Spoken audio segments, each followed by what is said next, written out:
we're talking about what's happening in the 731 on the Hub City Now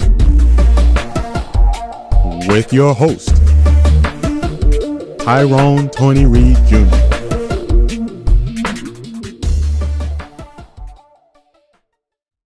Hello, welcome to Hub City Now. I'm your host, Tyrone Tony Reed Jr. And today we have members of the Society for African American Cultural Awareness, also known as SAACA. Today we have with us Wendy Trice Martin and we have Vanessa Rogers. And they're going to introduce themselves to you and let you know who they are within SAACA. We'll start with you, Miss Rogers, or Vanessa. Well, hello. Hello, my name is Vanessa Rogers, and I am the vendor coordinator for the Society for African American Cultural Awareness.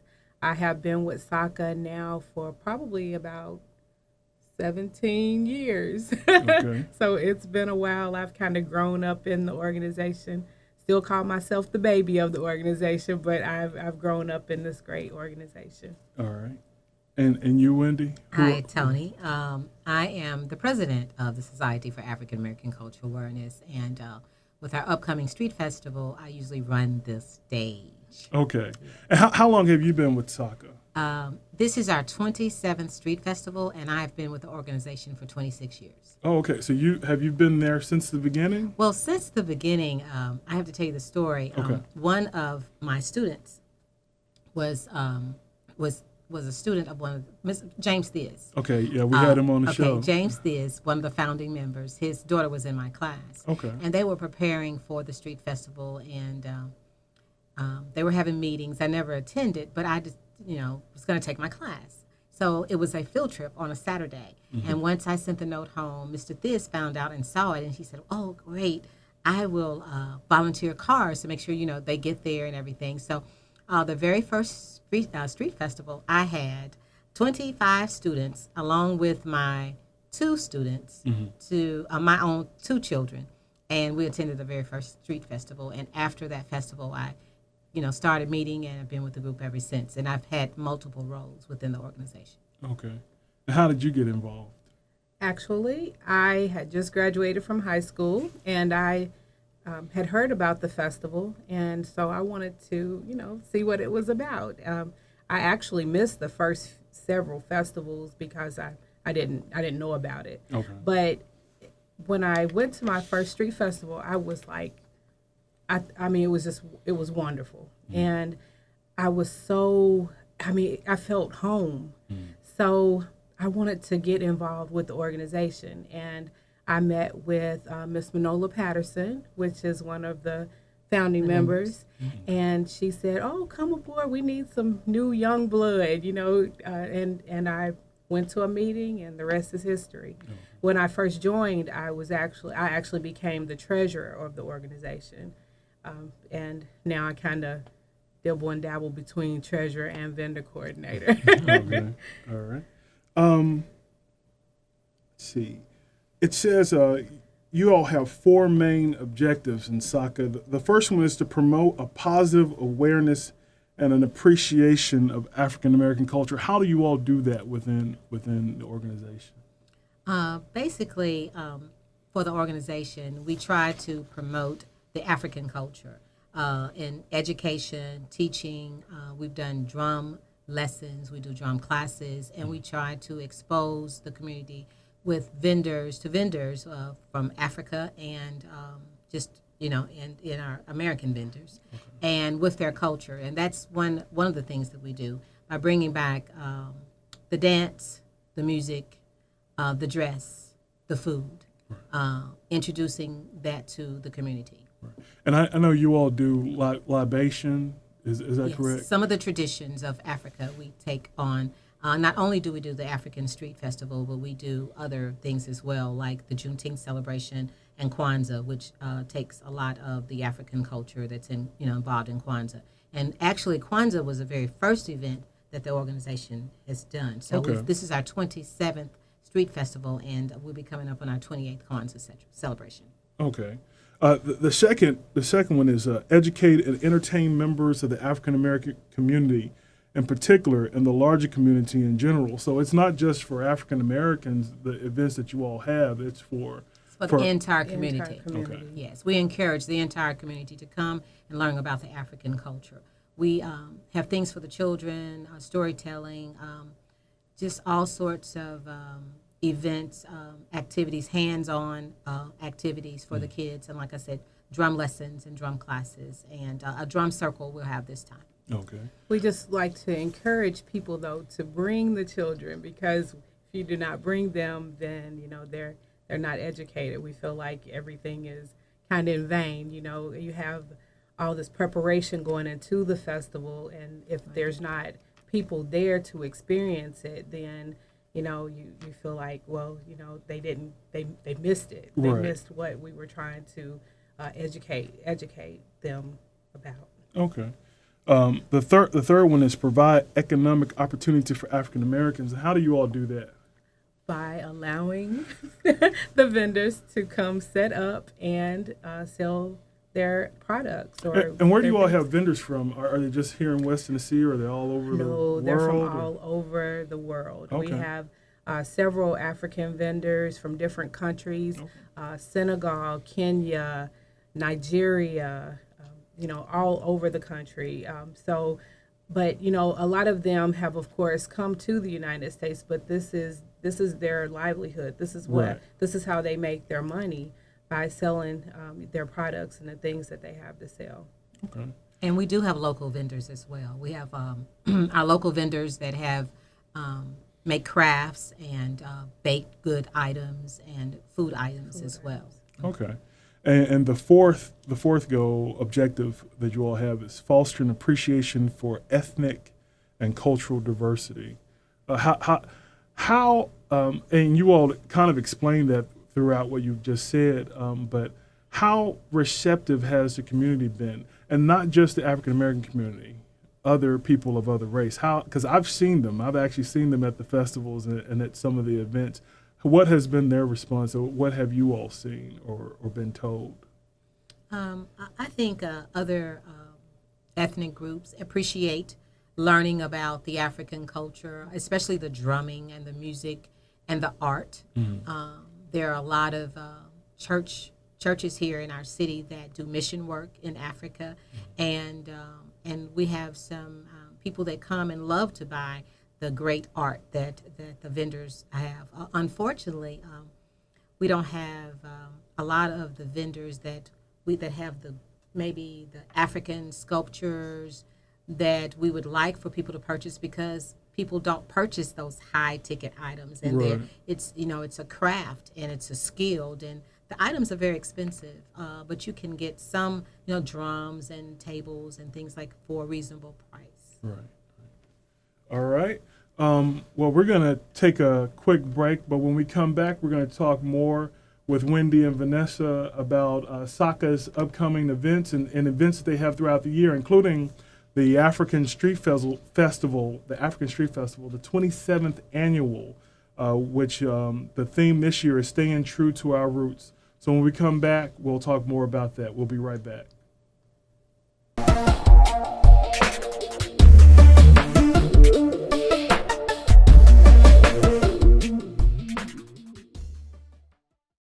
Depend on your tires. Let R&R Tire Express keep you on the road and safe with a complete set of new tires from the brands you trust, starting as low as $16 per week with our pay-as-you-go program. Choose easy payment options, weekly, bi-weekly, or monthly, and at R&R, complete installation with lifetime rotating balance, flat repair, and 12 months 24-hour roadside assistance is absolutely free. Only at R&R Tire Express.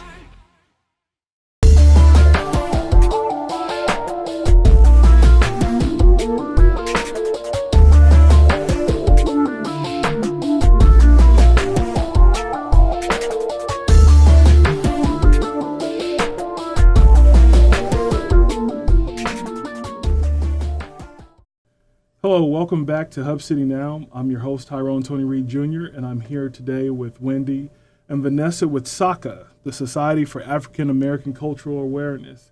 And right now we're going to talk about some of the amazing events that they've had, they have throughout the year. We're going to start with the most recent one that they just had, which was the Harlem Nights Party. Can you tell us a little bit about that? Yes, Tony. The Harlem Nights Party was something that I've been wanting to do here in our city for a while. And it actually was in honor of Black Music Month. Mm-hmm. And it focused on the Harlem Renaissance. And we had a combination of poetry and music and art. We had a resident artist to have our art display there, Crystalline Dupree. Mm-hmm. And we had poetry by the Griot Collective of West Tennessee. We had music, a DJ, and we had a band as well. And they were looking fly. Yeah, they were looking very fly. And we had the Red Room, and what goes on in the Red Room stays in the Red Room. And we also had a game show, and were named that artist, named that tune. And so we were very like a lot excited. of fun. It was. What I loved about Harlem Nights was just watching all of the couples come in dressed. I mean, they were dressed to impress. Yeah, I saw it. I saw the pictures. It was beautiful. It was a beautiful thing. And you also have Juneteenth, which was something that me and Mr. Theus talked about. What is that like when you all have that kind of event? And because there are a lot of people, which me and Ms. Theus talked about, that don't know what Juneteenth is even about. Don't even know why celebrate it.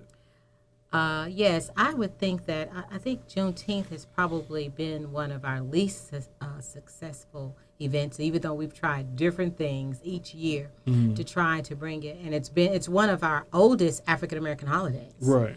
But in this area, it's just not celebrated as much. Is it that they don't know, or what do you think it is? I think part of it is that not knowing, but we have been celebrating Independence Day so much, and that's what they're accustomed to. So Juneteenth doesn't feel right. Okay.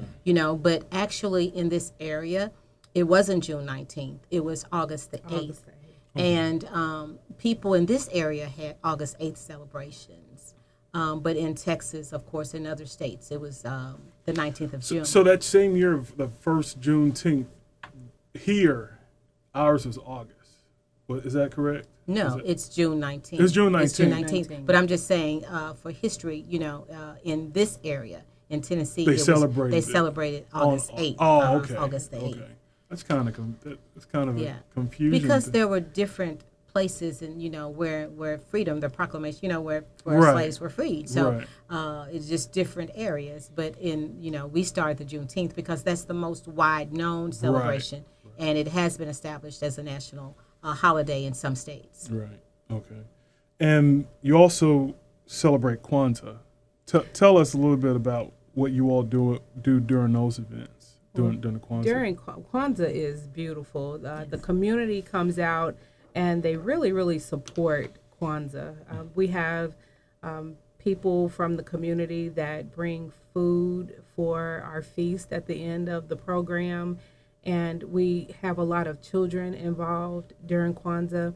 So Kwanzaa in Jackson has been a beautiful thing. It seems like it grows every year.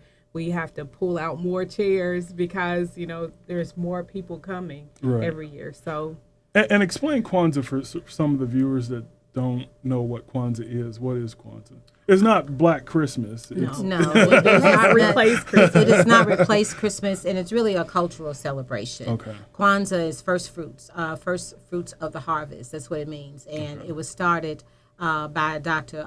Ron Karenga back in the 60s when during the Black nationalist movement, when it really it wasn't coming out of the civil rights era, and people were just needed something to connect with their African culture and their African roots. Okay. And so he came up with Kwanzaa. It was a connection back to Africa, and it's based on 7 principles, 7 days.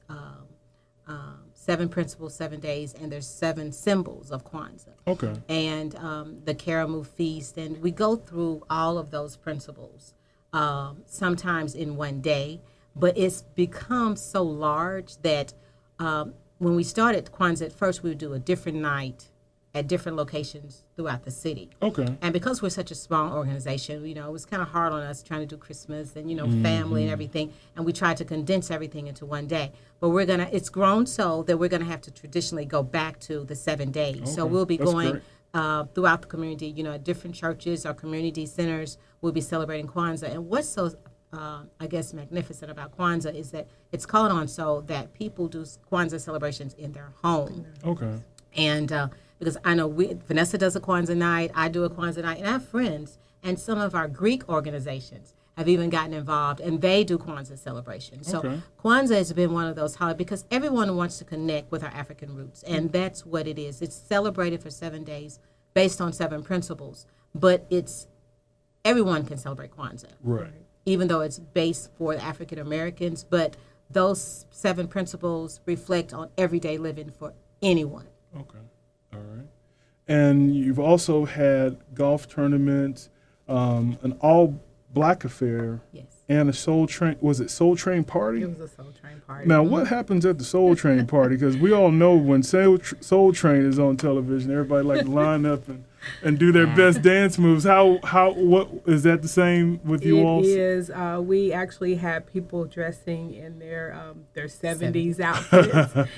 We had some large afros coming through and some bell-bottom pants and some Soul Train, psychedelic. scramble board. Oh, okay, wow. Yeah, we did that. We had the Scrabble board, and that was really fun. It was a lot of fun at the Soul Train party because I grew up watching Soul Train, and so that gave us like an opportunity to just reconnect with that era, that reminisce. time, Yeah, and right, reminisce. It was wonderful. And they were actually all fundraisers. The All Black Okay. Affair that comes up in February. It's actually a fundraiser leading up to our street festival. Okay, so this is a fun, and these are funds go to the street festival. Yes, because we don't, just the funding from our community. It takes a lot to run a festival with staging and security and and acts. So they are just little fundraisers that we can kind of just to have deposits, and at this time of the year we have to pay this and pay that. Again, we're going into the festival, so they're fundraisers to help us. Right, and since we keep mentioning the street festival, Yes. It's the 27th annual African Street Festival is coming up August, and it has a new date now. It's August 26th through the 28th. It's going to be at Langfield 304 North Hayes Avenue here in Jackson, Tennessee. And the theme again is staying true to our roots. Is there a reason why it used to be on Labor Day weekend? Is there a reason why it's changed? Yes, this is our second year on Lane Avenue, back to Hayes Avenue. I said Lane Avenue. How long has it been since it's been on Hayes?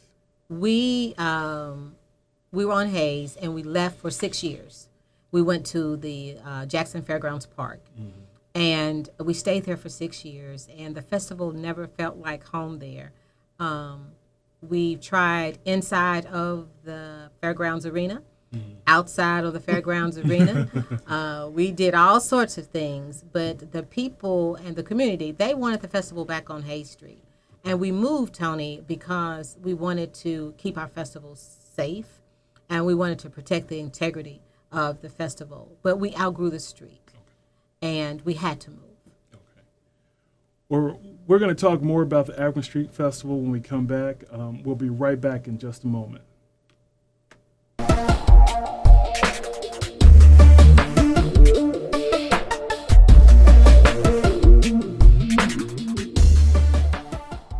In a world obsessed with throwing shade and putting others down, there's a college boldly committed to doing the exact opposite. A college that understands you are not defined by your yesterdays, where dreams are rekindled and hope restored. A place of new beginnings, transformation, and honor. Where a Christian liberal arts education is more than a piece of paper. It's where you start your story all over again. Start your story and discover the new Lane College.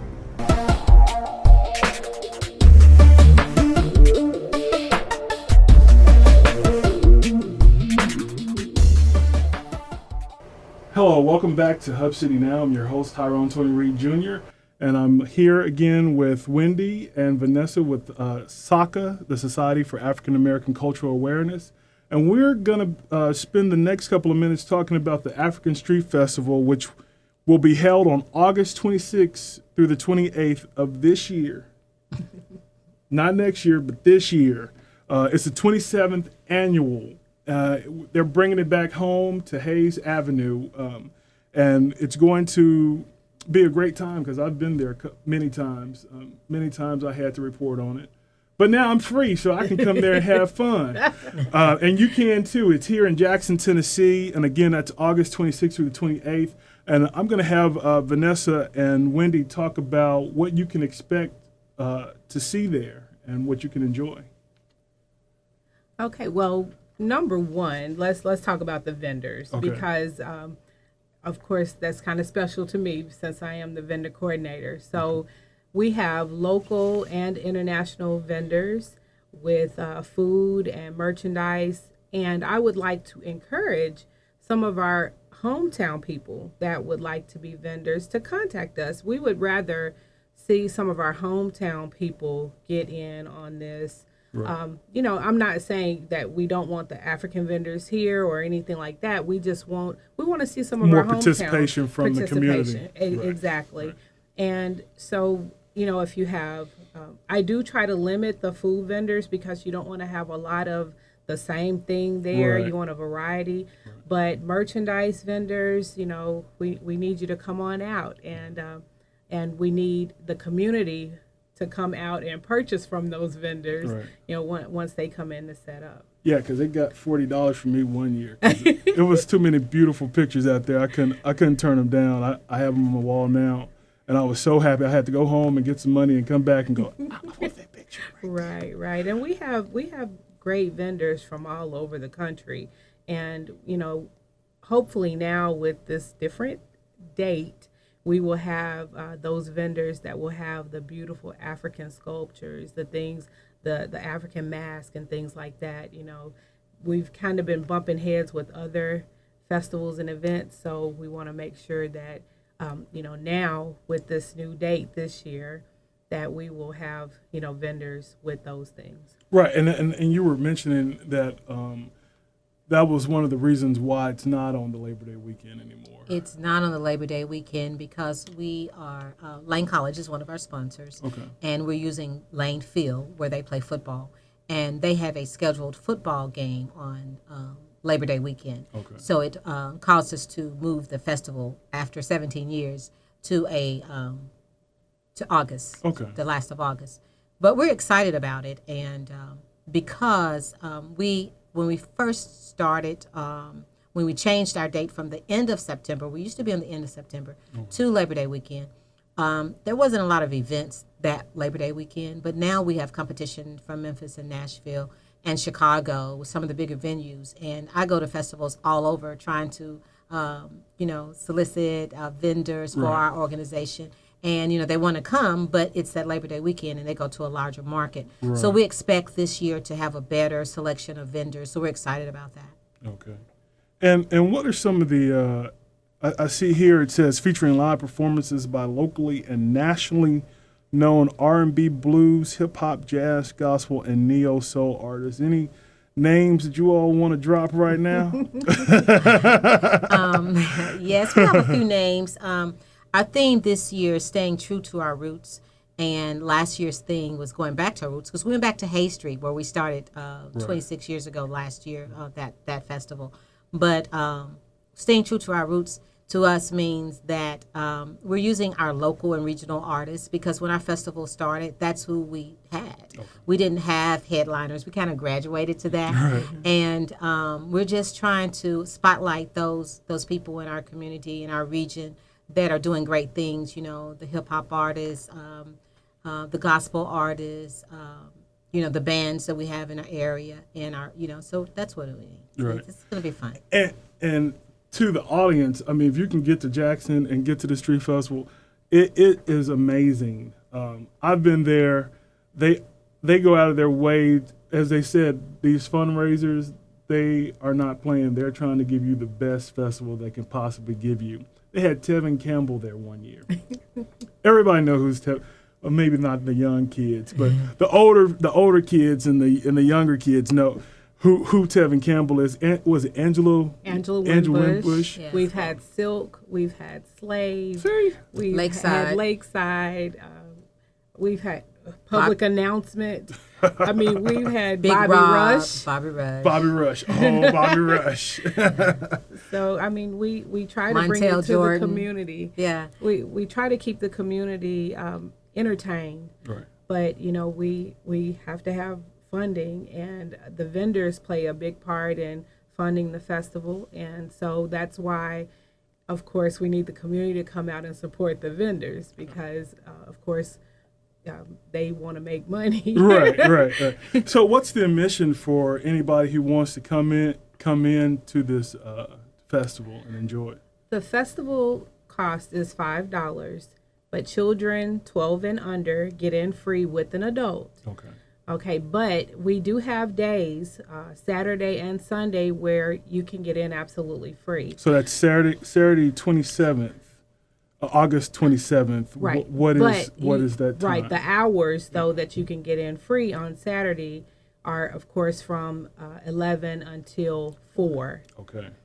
And then, of course, after 4, then it goes back to the $5 admission. On Sunday, of course, we have church on the street. So we want people to come. We want people to feel free to come to church on the street. So, of course, church on the street is free.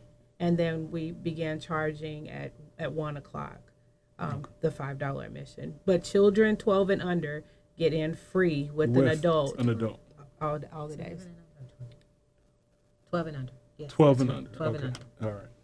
All right. Well, if you would like more information about the African Street Festival or the Society for African American Cultural Awareness, you can contact Wendy Trice Martin at 731-267-3212 or Vanessa Rogers at 731-616-0814.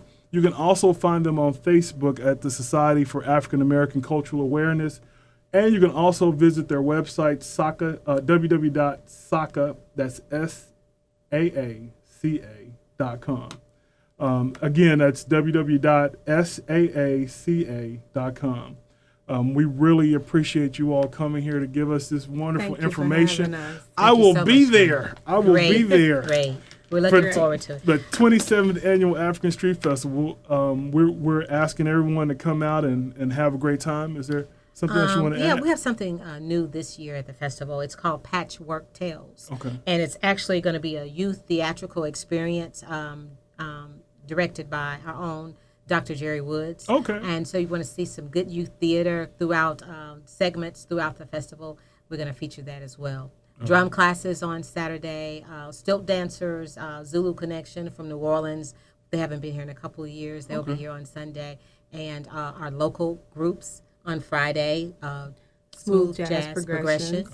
Yeah. And Saturday we have our headliner is the King Bees. King Bees. And Sunday we have Higher Ground from Nashville, Sankofa African Drum and Dance Ensemble and Zulu Connection, and a special something going on Saturday. We're not going to let you know that yet. Oh, Just you gotta come. to You the gotta festival. come. Gotta come and find out. That's right. Well, we thank you all so much. What time do the doors open for the festival? Okay, on Friday, our opening ceremony starts at 6, and we usually go to 11 that night. And on Saturday, it's from 11 a to 11 p, and on Sunday, 11 a to 11 p. It's the last night there. Okay.